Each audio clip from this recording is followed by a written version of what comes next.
I believe we're live. Hopefully everybody know this is Wednesdays with Wallace.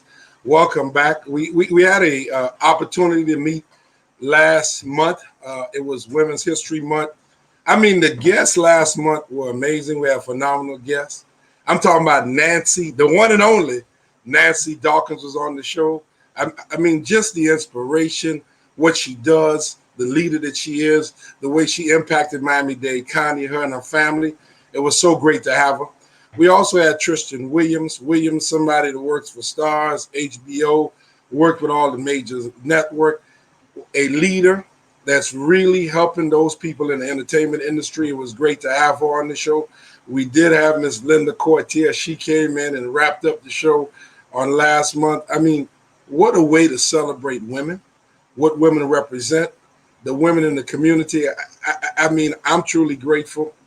And I'll talk about it a little bit today, the impact that that's had on my life. We had a young leader, Miss Brene Davis, who came on last month, and we had a pre-show with Brene Davis. She just spoke so eloquently, just her commitment, dedication to leadership. You could learn a lot from somebody that's a 20-year-old, a 19-year-old, somebody that's committed to lead, give guidance and direction, and support other young people. So that is the impact you have from Brene Davis. So just a couple things tonight I want to talk about as we begin the show, a little bit about what this is all about. This is about getting to know Wallace Aristide. As we take on this run, as we get ready to take a lead in this community, as we get ready to work to make a difference. This campaign is about a Miami-Dade County that works for everybody. It's got to work for you. It's got to work for I. It's got to work for all of us. Miami-Dade County has got to be a place where we thrive, we succeed, we excel. It's got to be a place. There's so many challenges going on here in Miami-Dade County. This campaign is about meeting those challenges. This campaign is making a difference. So let me start from the very beginning. I want to talk a little bit about Wallace Aristide, how we got here. This will be a lot of the conversation we have as we get to know one another. I want you to know me as much as I need to get to know you. I've had an opportunity to be around in the community, meeting people in the community, having those conversations, really listening. We want to listen to what the community is telling us. We want to see how this campaign, can make a difference, how we can look at that transformation that we'd like to see in Miami-Dade County. So it started with mom and dad. My mom is from Port-au-Prince, Haiti. She came to Nassau, Bahamas. Her name was Marie Ima Bieneme, wonderful lady, just an extremely special person. I know she's my mom, but she has an impact. And I'll talk about my dad. His name is Ernest Aristide. In Creole, they call this guy T-Mise. In English, they call him Little Misery. He had a lot of challenges that he faced in his lifetime, a lot of obstacles that he confronted. So he went to Nassau, Bahamas, and he traveled in the Bahamas and in the States in the 60s, late 50s, 59, all through the 60s and beyond. So he traveled. So they met each other in Nassau, Bahamas. Wallace Aristide, born in Princess Margaret Hospital in Nassau, Bahamas. I mean, just growing up in Nassau, a wonderful experience, just being on the island, just so many things. I had an opportunity as a very young person, some things that I saw. I'll give a quick funny story. You know, we're in the Bahamas, you got the outhouse, and I fall inside the outhouse. Those that know me, they know one of the things I think that's very important, something called a restroom, because I had that experience. That experience till today anytime I go visit a place or I'm somewhere, I want to make sure that the restroom is functioning properly, because I went through that as a very young person. So we leave the Bahamas about in '69, young boy, around 4 or 5 years old. We get to Miami, Florida. We get to Miami. A little bit about some of the things we did. I was at a school, kindergarten, first grade, Shadowlawn Elementary School, which was a school in my neighborhood. That was a school I went to. My mom, we came in, we stayed with mom, me and my siblings. So we lived with mom. And mom, and I'm going to give you a little bit of information about her shortly, but we lived there, and I had a chance. My mom was big, really big on education, really pushing. I mean, really working hard. Took all kind of jobs. She had some challenges. She got to Miami-Dade, bilingual, really did not speak English that well. It was tough for her. She couldn't find constant employment. So when we talk about a Miami-Dade that works for everybody, I know it personally. A new resident comes to Miami-Dade and she's struggling. It's not happening. It's not working for her. So whether you're a new resident, whether you've been here for decades, whether you've been here for generations, whether you've been here at the inception of Miami-Dade, it's got to work for all of us. So that's what this campaign is about. So we go to a school called Corpus Christi, not too far from my area. So we're students of Corpus Christi. We went there for some years. Then we went to a school called St. Mary's. We went to St. Mary's parochial school. That was the school that I finished at. But my mom, I mean, did all kind of jobs. She would go and she would work at the swap shop. She worked at Hialeah swap shop. She would buy and sell goods. See, the employment opportunities didn't work for her in Miami-Dade, so she became an entrepreneur. So I saw somebody with that entrepreneurial spirit from the very beginning. I mean, a consummate entrepreneur. I remember right now you've got a place called Bayside, but before Bayside, when I was a little boy, they had a wide open area and they would bring people in, and it was called International Folk Festival.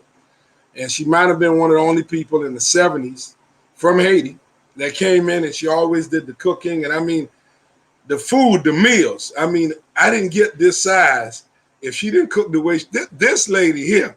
She's a chef of chefs.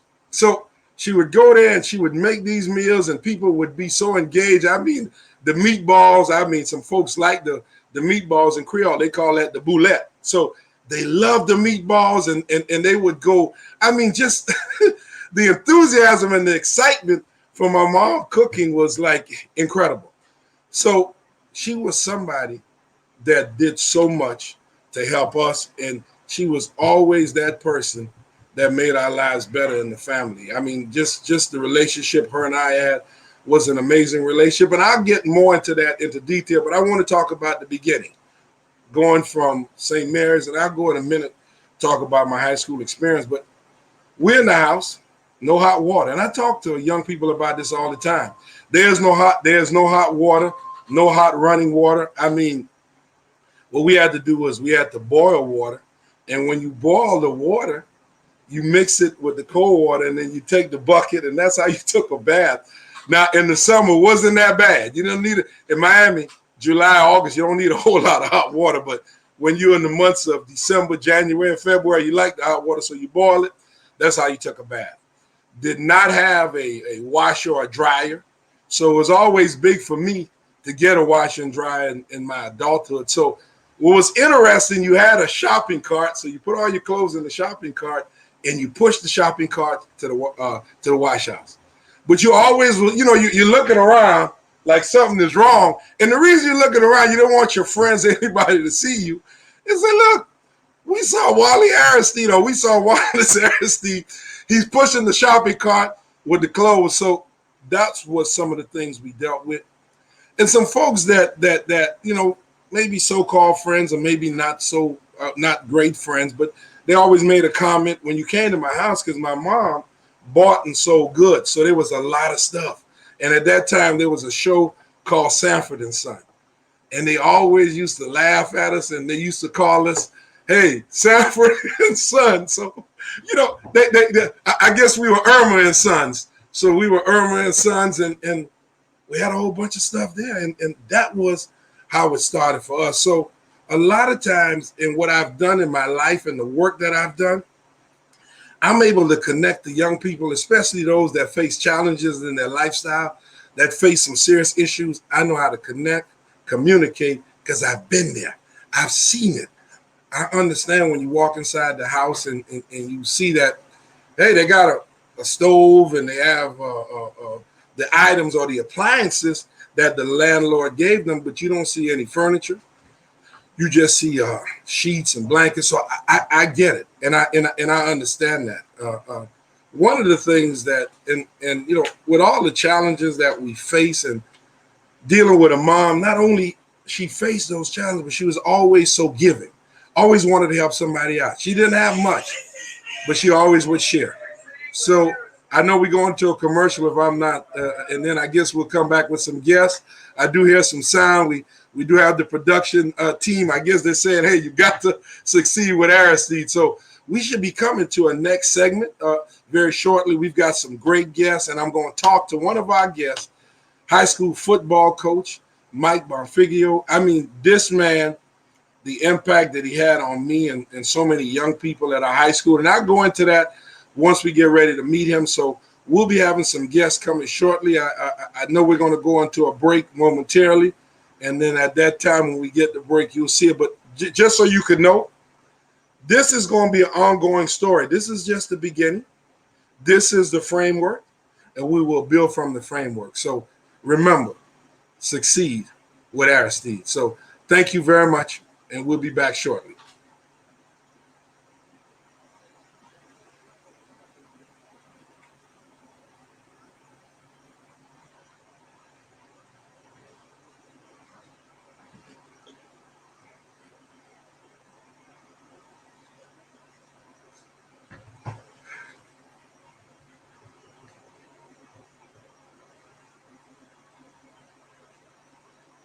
We got our guests coming.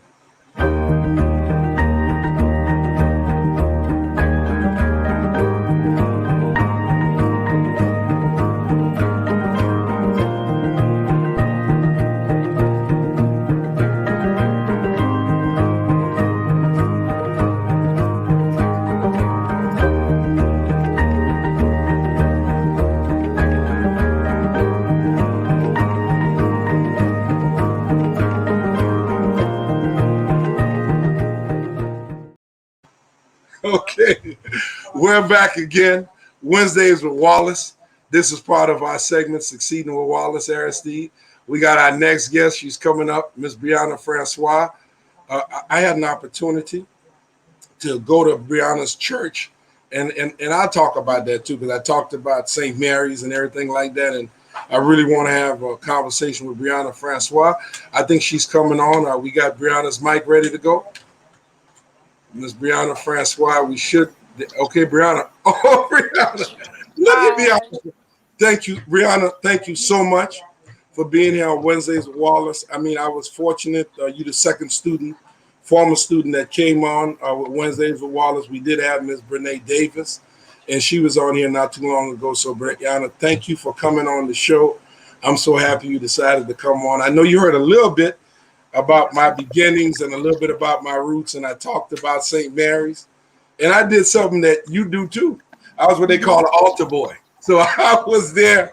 We had the Monsignor, the father, the priest. So I was an altar boy there at St. Mary's. It was a rewarding experience. So let's talk a little bit about it.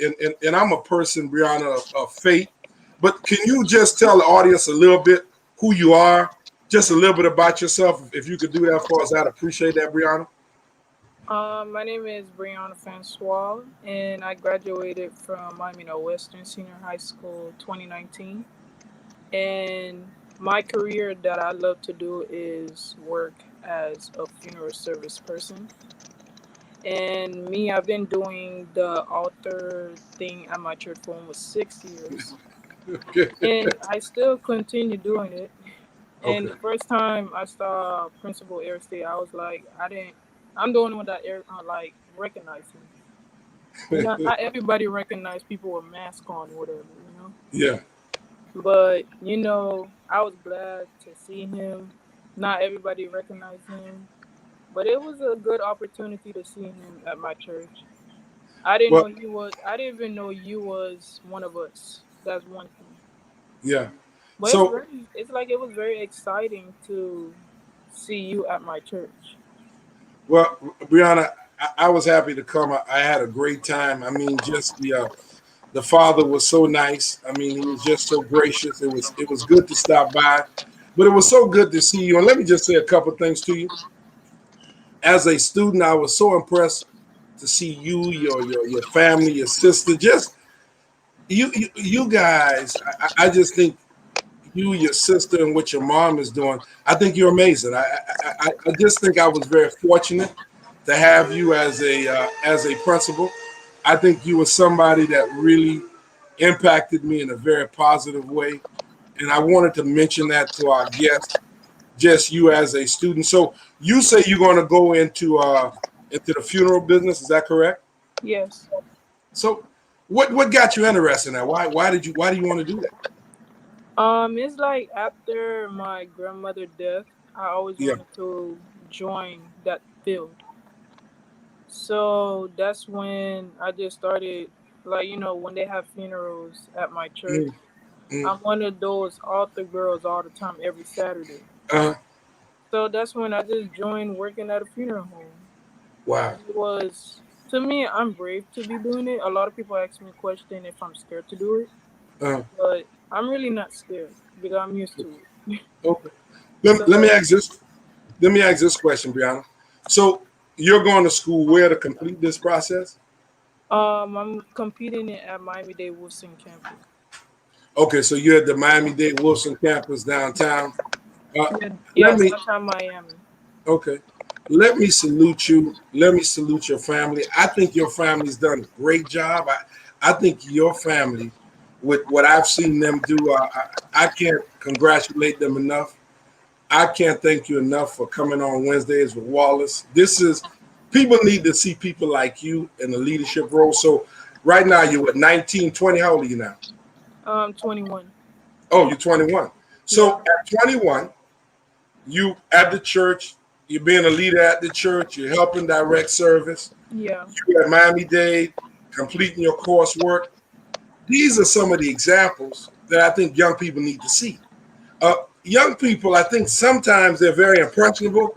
They don't see folks like you, and they need to see people like you. I want to tell you, keep doing what you're doing. I don't know if there's a couple final words you'd like to say to our audience, but I want to thank you so much today for coming on this show. I really appreciate you coming and saying a few words. Anything you'd like to say to the audience? I just want to thank everybody to show up to this broadcast right here. I don't have much to Yeah. say, No, no, no. but it Listen. was very, very a good opportunity for me to come out to share my personality, what I did in the past, and there's not much to say, but probably next time I have more things to say about my life. Brianna, it's okay. Like I always tell young people, it's not easy. No. When you got to go out there and do public speaking, it could be a challenge. I was so pleased that we got you on. I was so happy to see you that day. I had such a great time. The way you and your mom greeted me, it Yeah. meant a lot, Brianna. And a lot of the things that I'm doing now is because of young people like you. You've inspired me. You've been the one to get Wallace Harrison to become who he is. I love to take credit, but without young people like you that are inspiration, this wouldn't be the Wallace Harrison you see today. So I want to thank you so much. Thank you for coming. We're going to get ready for a commercial break shortly, but we met the one and only Miss Brianna Francois on Wednesdays with Wallace. Really, you're amazing. Thank you so Thank much. you. Thank you. Okay, so we'll be in touch. All right. Okay, Thank you thank so you. much. So we're going to go on a break. When we come back, I think we'll be back with the one and only Mike Bonfiglio. When we come back, looking forward to it, looking for our conversation. It ought to be a very exciting conversation. Mike Bonfiglio on Wednesdays with Wallace, incredible. Thank you very much, everybody. We're going to go to a commercial.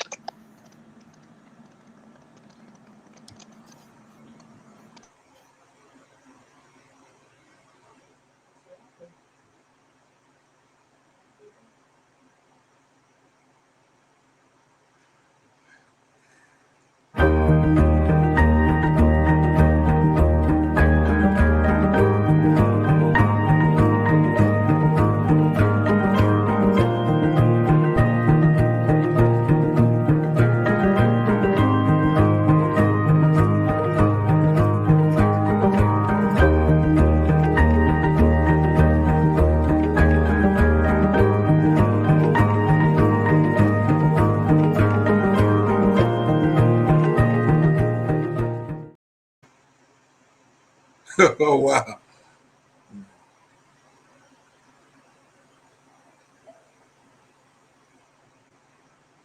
Wow. Look at Wednesdays with Wallace. You know, this is incredible. Coach Mike Bonfiglio, I get you on here on this show, and I don't think I've seen you. It's been a while. I think the last time I saw you was in the 90s, Coach Mike Bonfiglio. I was doing something, and people may not know this. You are a major. There's two people. There's you and a guy called Larry Little, Mike Bonfiglio.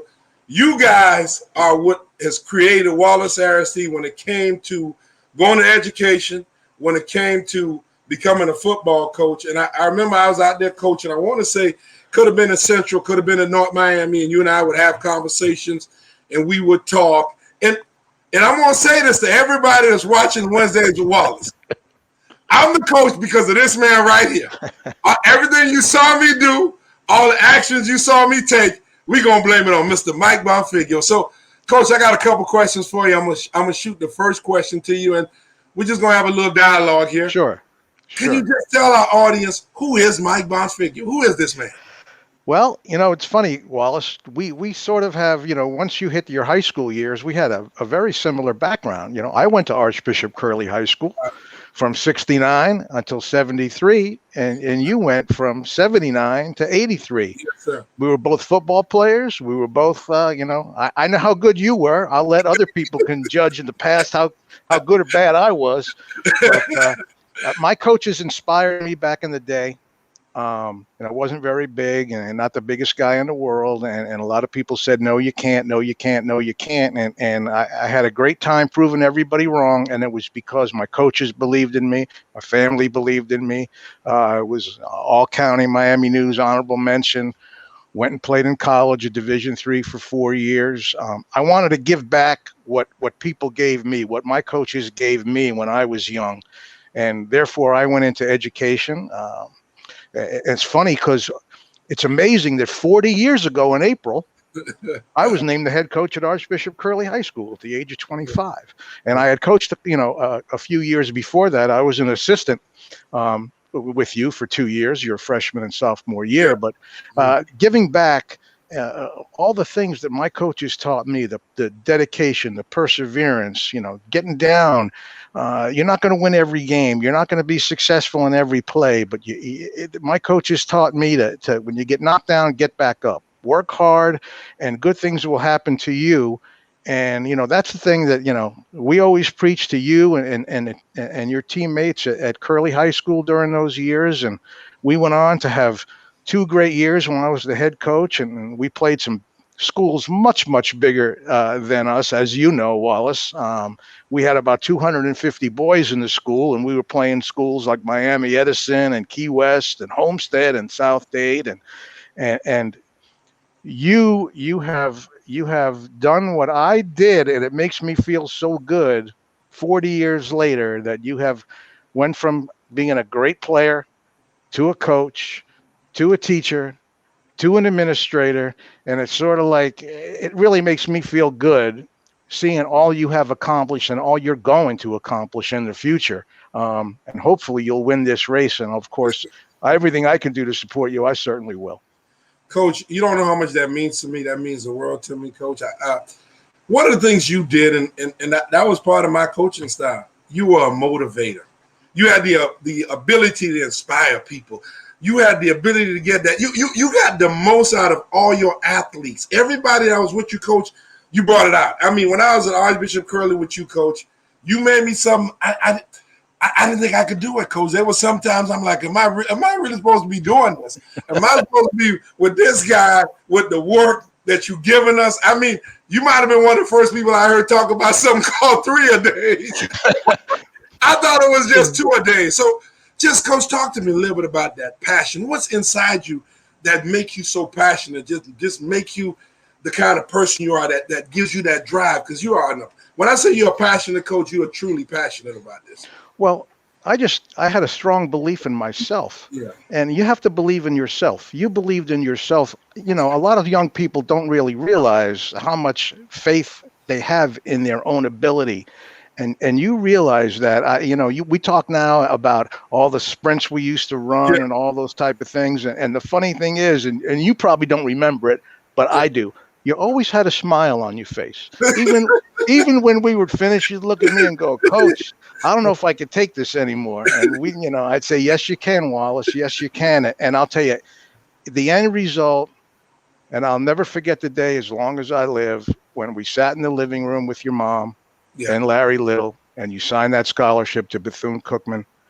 I'll tell you what, it was one of the greatest moments of my career, my 40-year career, and I can't tell you how much that meant to me. And to see you go on now, and with the determination and the courage and the fortitude, and you care for people. Back in the days of Curly, we had such a multicultural Oh, yes. Yes. environment, and Mhm. everybody helped everybody, and everybody got along, and everybody picked each other up. And I'll tell a quick funny story, if I Uh, might.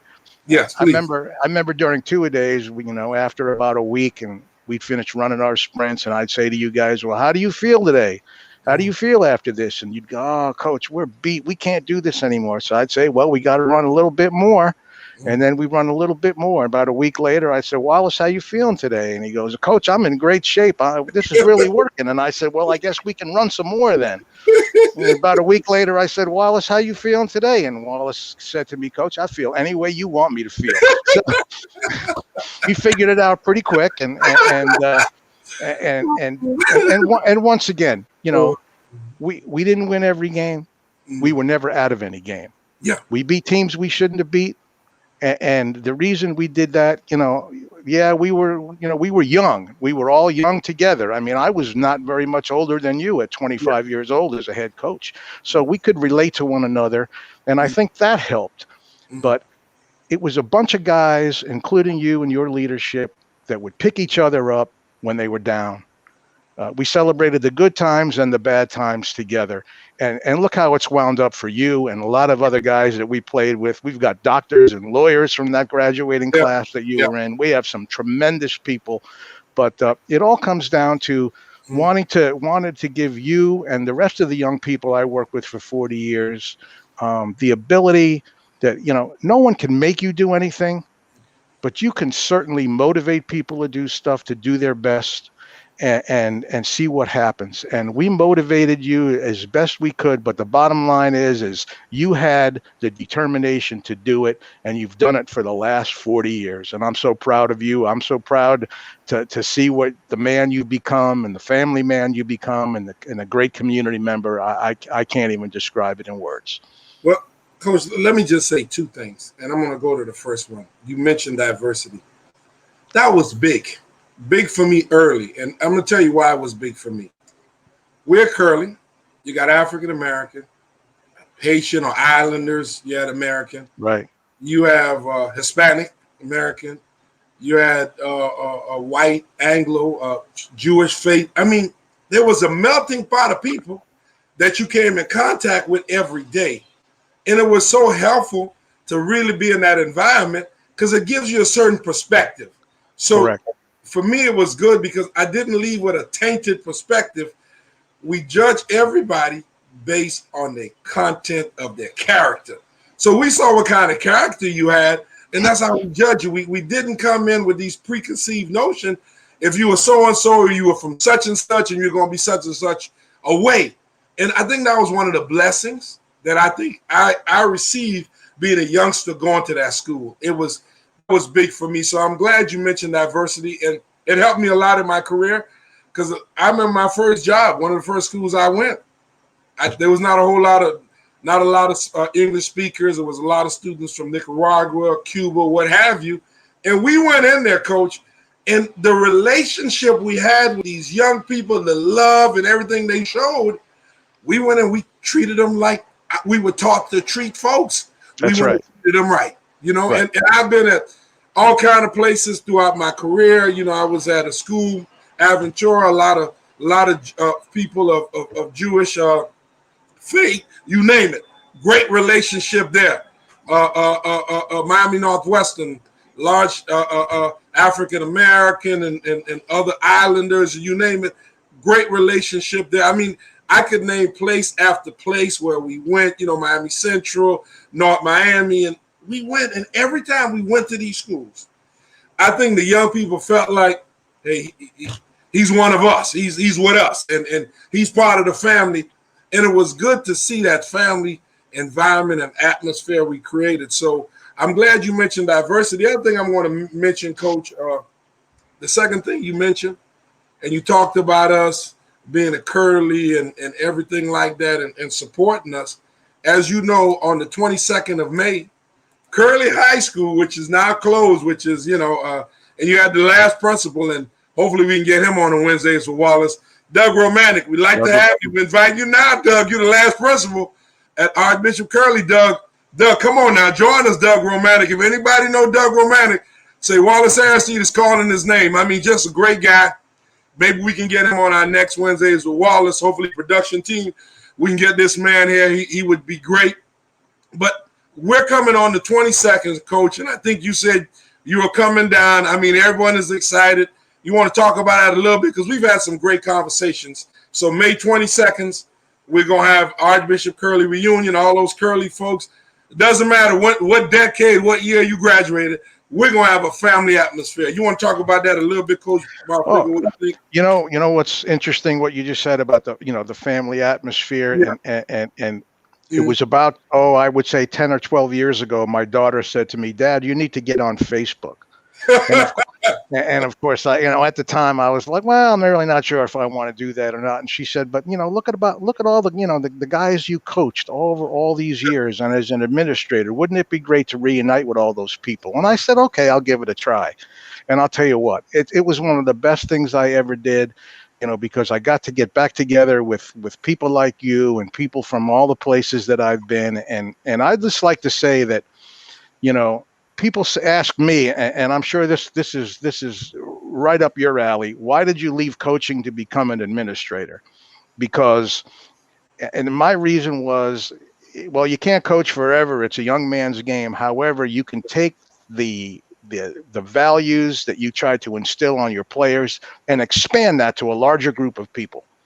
Because everybody in schools there has one common goal. Just like, you're there to win football games, you have a common goal. You're going to high school, you're there to win, to get your diploma. It's a common goal.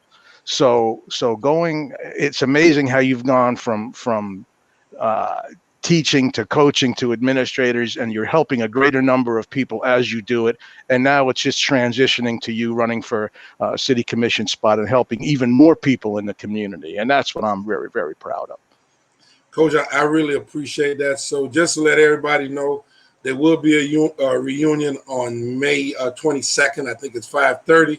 Subtropical Affairs right there off of 71st Street and First Court in the city of Miami. So we're going to have it there, Coach.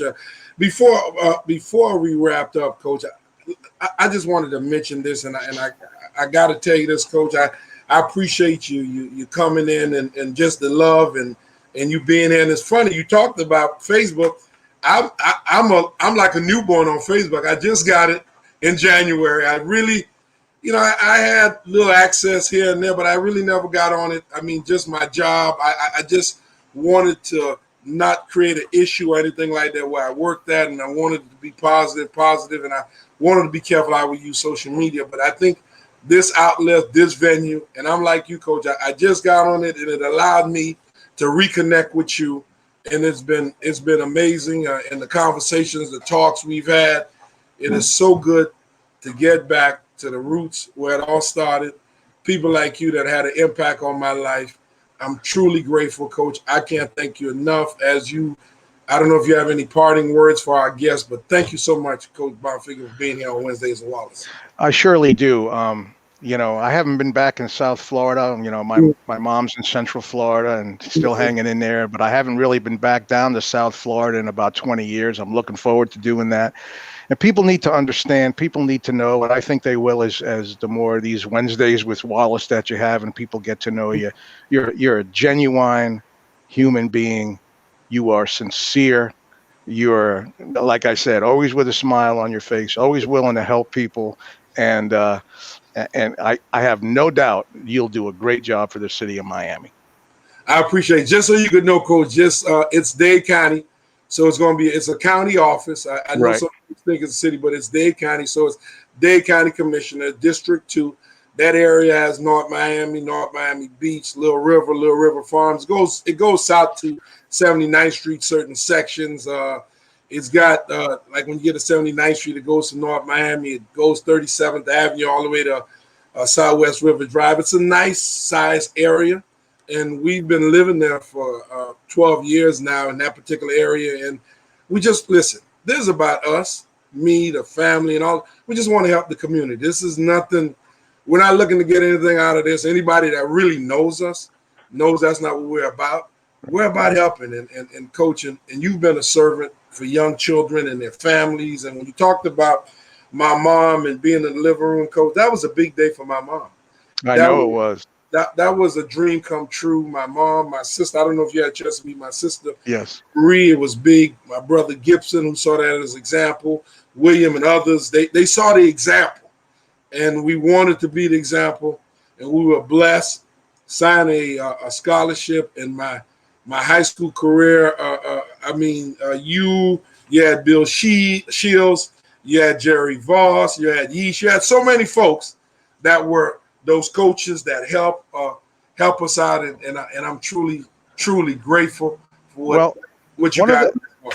One of the you don't make a whole lot of money as a teacher and a coach. You do a lot better as an administrator. We all know that, but you're still not getting rich. What makes you rich is tonight. Is to see your old students, your old players, see how successful they've become, see that they've carried forth the message you tried to instill in them years ago. And for 40 years later, I feel pretty good tonight. That's awesome, Coach. So thank you so much, guys. We're going to get ready to go to commercial break. We had Coach Mike Bonfiglio. We can't thank him enough for coming here on Wednesdays with Wallace. Coach, we'll be in touch. Looking forward to seeing you on the 22nd. Hey, like we say, I'm with Mike Bonfiglio. We're succeeding. Thank you so much. Wednesdays with Wallace. Succeed with Aristide. Succeed with Aristide. Succeed with Aristide. Succeed with Aristide. Succeed with Aristide. Succeed with Mr. Aristide. Succeed with Aristide. Succeed with Aristide.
Sit tight, sit tight.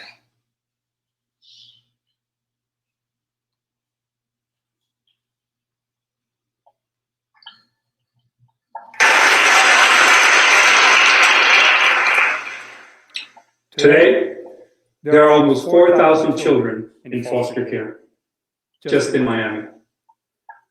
45% are under the age of 5. And close to 1,000 have no one to speak for them. What this means is that tonight, while we're here, close to 2,000 children will go to bed with no bedtime story, no one tucking them in, and no kiss goodnight. At the Voices for Children Foundation, we change these children's lives. Through volunteers called Guardians Ad Litem, we represent them in court. These children have been removed because their lives are in danger.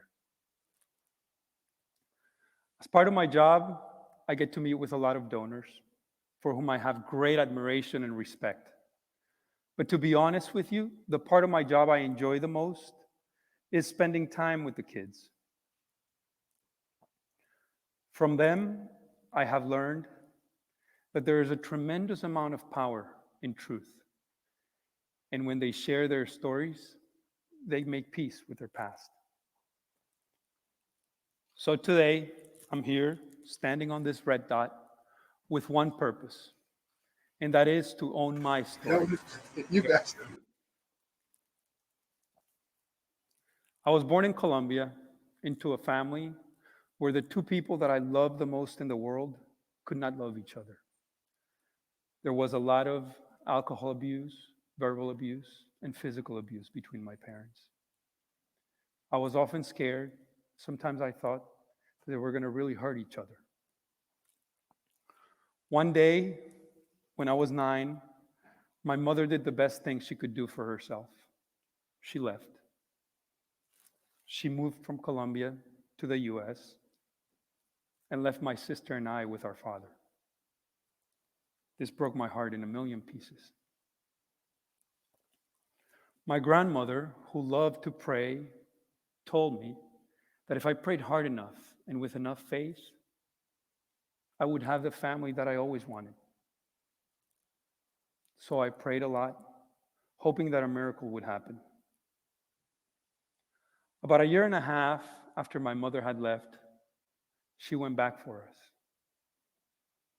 But she took us away from my father. And my heart was broken again.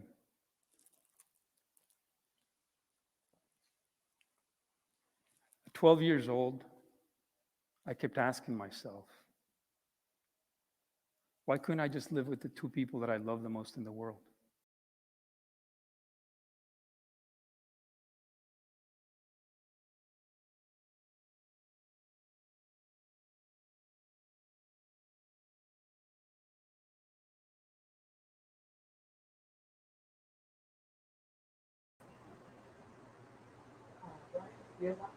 Yep. Wow, what a compelling story. Nelson and Hincapie. Nelson, I've had a chance to meet you and speak to you, and every time you talk to me, the connection I have with you is an incredible connection. I think you and I fell in love with the same type of folks. I fell in love with children. And I know you have the same thing, the same commitment and dedication. Anybody that knows me may think, hey, this guy does some things unorthodox or what have you, but they know that this man loved children. And they have been my guiding light. They have been there for me from the very beginning. So we're going to talk about you, and I'll just give you a little story as we have this conversation. But talk to our audience a little bit. Who is Nelson Hincapie? Who is that person?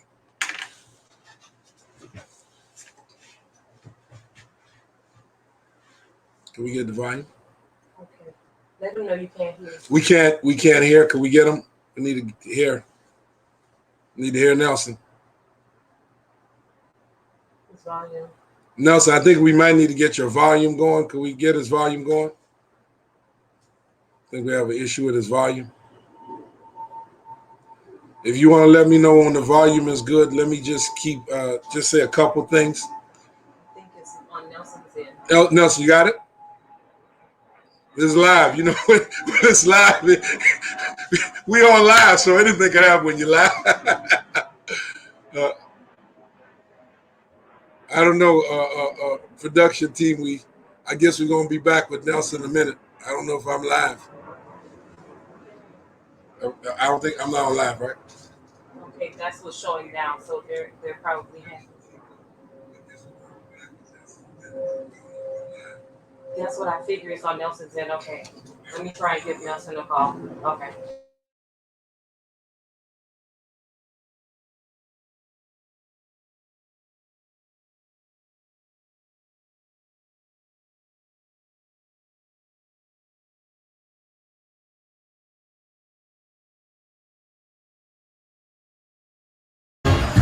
Succeed with Aristide. Succeed with Aristide.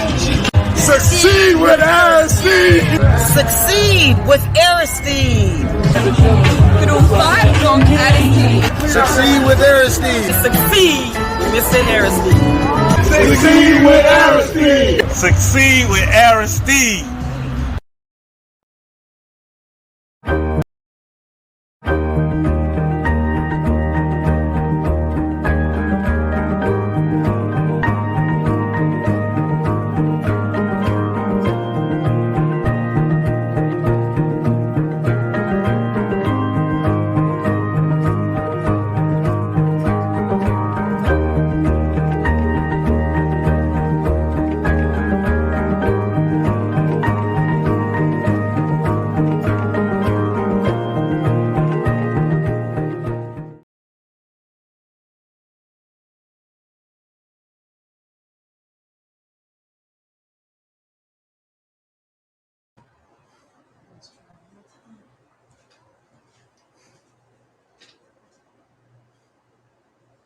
Okay, we're waiting on Nelson and Hincapie. Hopefully we can get him. We're having some challenges with his communication. Nelson and Hincapie, if they get you, if the producers, if you respond to the producers, they're trying to contact you, see if we can get the mic working. Again, this is live. Anything could happen live. Just a compelling story that Nelson was talking about. And I'll just talk about a story that happened to me. As you know and you heard, I went to Bethune-Cookman University. So when I was at Bethune-Cookman, I graduated, got back to Miami, and I was getting ready to work with some lawyers, some attorneys downtown Miami, getting ready for law school because I got a bachelor's in criminal justice. So we're getting ready to do that. And I was attorney Novak and the family and everybody back then, and that's what I was looking to do. Larry Little had recommended, hey, Wallace, I think you'd be a great coach. Go down there. And it's funny. He sends me to go coach at Miami Northwestern, where I met a guy by the name of Roger Coffey. So I go to Miami Northwestern, meet Mr. Roger Coffey, and the rest is history when it comes to education and everything like that. But during that time, while I was starting, becoming a substitute teacher, what have you, I also had another job at Dade Intensive Control Treatment Program. You had a gentleman by the name of Mr. Hamilton that helped me, Mr. Barrett. You had Mr. Book, Coach Book. They call him the Book. So him and another guy by the name of Mr. Glover. So there was a cadre of people that helped me when I got to juvenile detention. So I'm working at Dade Intensive Control Treatment Center, and there's a young man come in. He's a Hispanic young man. He's on drugs, and he's got a bunch of issues. And the mom says, the mom is frustrated. She thinks she's going to lose her son. It's not working out, and it's tragic. It's not a good situation. I go and work with the young man. We build a rapport. And as we build a rapport and we get to know one another, so it's 45 days intensive control program. So 45 days I'm working with him, counseling him, mentoring him, coaching him, and doing all those things. So there's something that young man felt like, hey, something about this guy, that he's genuine, he really wants to help me, or what have you, or maybe big brother or uncle, however he saw me. He leaves the program, and he leaves Dade Intensive Control Treatment Program, and 2 weeks later, the mom comes back, she's crying. Mr. Aristide, I don't know what happened. What did you do to my son? I'm like, what? No, I'm thinking the worst. What happened? What's going on with this young man? Tears are coming from her face. She said, Mr. Aristide, whatever you've done, it's worked. He's gotten away from the drugs. He's gotten away from that environment. He is a totally changed, and he's a totally different person. That was part of what ignited me to say, listen, maybe I can be an educator. And I remember when I talked about subbing, so I would go become a substitute teacher in certain schools, and I would go to the classroom, and I would hear the experience before I got there. It was a nightmare for the previous teacher, or sometimes and some of the people I would have this time, you know me very well. If there's a guy called Dr. John Goonan, Dr. Goonan, you took care of me. You kept me busy. So I would go in there and they'd give me the most challenging environment, and they would come and see, hey, can he handle it? Is he getting it done? And we went and we did something we always do. We build relationships with young people. And that is something that has been big for us, making that connection. I don't know, do we have Nelson and Hincapie? Is he ready? Is he on there? I see him. Nelson, you want to try and see if your mic is working? Is it working? You on Wednesdays with Wallace, Nelson. You listen. You listen. You're doing well. I was giving him a little story. I don't know if you heard it. I don't know if you heard this story before. How I got involved working with young people and some things that ignited that flame. But Nelson, we want to hear from you. Like I asked earlier, Nelson, talk to me a little bit about about you. Who is Nelson Hincapie that they need to know? Who is this gentleman? So I still on my end, I can hear almost every other word, but you know, okay. what I can tell you is that I admire what you do with young people. There's a saying on the street, real knows real. And that's all I gotta say. I know a few of the kids whose lives you've touched, you've transformed. I know them, and I know what you've done at Northwestern, and I know that that you put your heart into everything you do. And listen, the biggest reward that you get is, I'm sure, seeing some of those guys on TV, or you know, seeing some of those guys just holding down a job, becoming fathers themselves, and then you know, seeing their kids enroll at your school. So you know, I know that the cycle of abuse and neglect can be broken. I know that because it happened with me.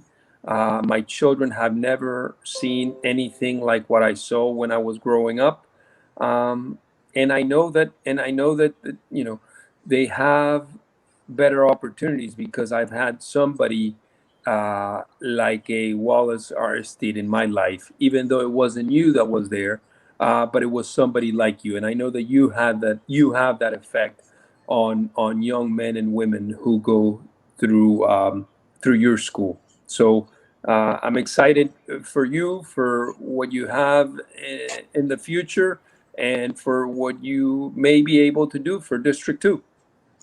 Nelson, I appreciate you saying that. Your words are very kind. Let me say this, Nelson, and you got, and our topic tonight was fostering District 2. So I'd like you to talk a little bit about, and I want to make sure you can hear me clearly, talk a little bit about some of the work that you've done District 2 and around the county. But since we were looking at District 2, and that's the main thing, and we're trying to get to know everybody in the community, can you talk a little bit about what you've been doing as far as District 2? Talk a little bit about your work in the county. Sure. So I've been at Voices for Children for about 12 years actually. And Voices for Children is the fundraising organization for the Guardian Ad Litem program. And guardians represent children when they come into the foster care system, because you know their lives are in danger at the house. And so it's an unfortunate situation from the get-go, where the state is forced to go into homes and take children out of the homes because the children may be in danger. So they're placed into the foster care system, and they begin a, you know, for some, foster care saves their lives. and for some is really a disruption where, from one day to another, you go from being in a house and put into a system that is foreign, and so through guardians, we give our recommendation to the judges so that the judges may be able to make the best decision for the children. Unfortunately, many of the children who end up in foster care come from District 2, District 9, District 1, District 3, and unfortunately, it's predominantly African American families who are seeing the family disrupted and the children coming into foster care. And so I work directly with many young men and women, and I love to see their transformation and their changes, and when they're able to break the cycle themselves, it's a great thing. But it's an unfortunate situation that the African American community is facing, and it's the amount of children that are coming into the foster care system. And so it's, I'm proud to be the CEO of the organization, and proud of the work that we do to transform lives of the children. Nelson, I'm really glad that you mentioned that. There are some things we have to do, some things we have to do in our community. There are some young people we've got to wrap our hands around, and we got to support them. I don't know if you ever worked with Florida International University. They do have something fostering Panther Pride. I don't know. Have you ever been a part of that? You ever heard of fostering? We are the seed founders of that. So some years ago, we received a very generous donation from the Zeman Foundation, and they wanted to support youth who had been in foster care, who had been able to make it to college and had a minimum 2.5 GPA and were self-motivated. And they gave specific criteria. So we went to look for these kids, and unfortunately, in Miami-Dade County, we could not find many. And it was just the national statistics for youth who had been in foster care to graduate from college are around 3%.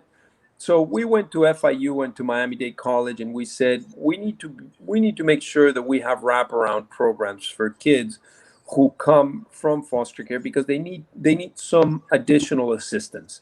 And so we created Fostering Panther Pride at FIU and the Single Stop program at Miami-Dade College. But it was Voices for Children, Educate Tomorrow, the Miami Foundation, Handy program, and of course, FIU and Miami-Dade College being open to having those positions there. So we funded the program for the first 2 years, and now it's been a great success. We've been able to help many young men and women to graduate from college, and so yeah, that's a program that we started. We were the seed for that program, and I'm happy to have been part of that. We did it because it's the right thing to do. Credit was not necessary. We just did it because kids needed the support, and we were able to provide it. Nelson, I truly appreciate that.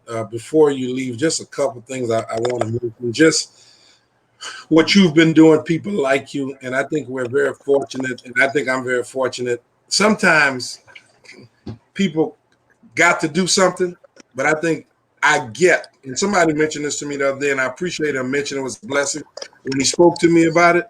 I get to be the principal at Miami Northwestern, so it becomes an honor. It becomes an honor to have the opportunity that we've gotten. I'll say this, I'm very fortunate. I'm in a system that has developed me. I mean, they've developed me as an educator. They've developed me as a professional. Some of the opportunities I've achieved working for this system I work in Miami-Dade County, I gotta give them kudos. They're amazing. They've done a lot for me. And one of the big things, Nelson, I mentioned, because of the training you get, they prepare you for transformational leadership. I've got to give the school district credit for that, because you're going to face challenges that a lot of people, they might think, I'm Mr. So-and-so, and I've done this and I've done that. And you mentioned it, real recognize real. And I think they did a good job. I think it was just the work they did in preparation and sort of, opportunity to be in lead strong program, principal preparation, all the different initiatives and workshops. I think those things have been big. They've been extremely helpful. And sometimes you got to give folks credit when they've done something good. And what we're getting ready to do, I feel like we're prepared because we've done a lot and we've learned a lot. So the producers say we got a short period of time, Nelson. I want to thank you. Anything you want to say quickly? No, thank you very much. I look forward to seeing great success from you in District 2, and thank you for the opportunity, and thank you for everything you do for the kids at Northwestern, and for helping some of our kids that unfortunately end up in foster care, but you become a mentor to them as well. So thank you. No, thank you. I really appreciate you coming. My time is a little short, but just quickly, I'm glad we had Nelson. We had Coach Mike Bonfiglio here. I mean, all our guests that came on, Ms. Francois that came on in the beginning, just everybody that came on today, I want to thank you for coming on. And I'll just wrap up with this. A 3-year-old has a birthday party. You can't lose your life at a birthday. That shouldn't be. So there's a lot we need to do. Make that connection. Young people, I need you to listen to me. And you got to listen good. It's within you to be great. You got to strive to be great. Out here on the streets, thugging or whatever, that's not what you need to be. That's not the direction you need to go. So we're going to do, and we're going to continue to reach out to these young people. There's a better life. Don't destroy yourself. You went out there and you might think you got away with something. You haven't gotten away. There's going to be consequences. Whether it's consequences here, dealing with law enforcement, what have you, or consequences from a spiritual realm, you cannot behave that way. No person that's 3 years old that has not done anything to anybody should have gotten the treatment that they recently gotten just the other day. That should not be the case. My time is a little tied up, but I had to mention that. We're praying for the family. Our hearts, our thoughts, everything goes out to that family. You had a precious. Your precious should have never been lost. This is unacceptable. We can't tolerate this behavior. We've got to go ahead, collaborate, come together, and we've got to work to, like Nelson said, we got to break the cycle. We've got to stop this. You can't be at your 3-year-old birthday party and you don't make it out of it. That should not be the case. So again, we're working, we're succeeding, we're working on this program. Let's succeed. Let's succeed together. We leave you with Let's Succeed with Wallace Aristide. Don't forget, May 22nd, we will be out there at Subtropical. We'll have the event there on 71st Street in First Court, 7145 Northwest First Court in Miami, Florida. We're looking forward to seeing you. Thank you so much. Thank you for spending Wednesdays with Wallace. My producer said I got to go. I appreciate it. I wish I had a little more time. We'll get into it next time we meet. Hopefully you had a great time at the show. Let's succeed with Wallace Aristide. Succeed with Aristide. Thank you so much. Thank you, everybody. Thank you. Merci. Succeed with Aristide. Succeed with Aristide. Succeed with Aristide. Succeed with Aristide. Succeed with Aristide. Succeed, Mr. Aristide. Succeed with Aristide. Succeed with Aristide.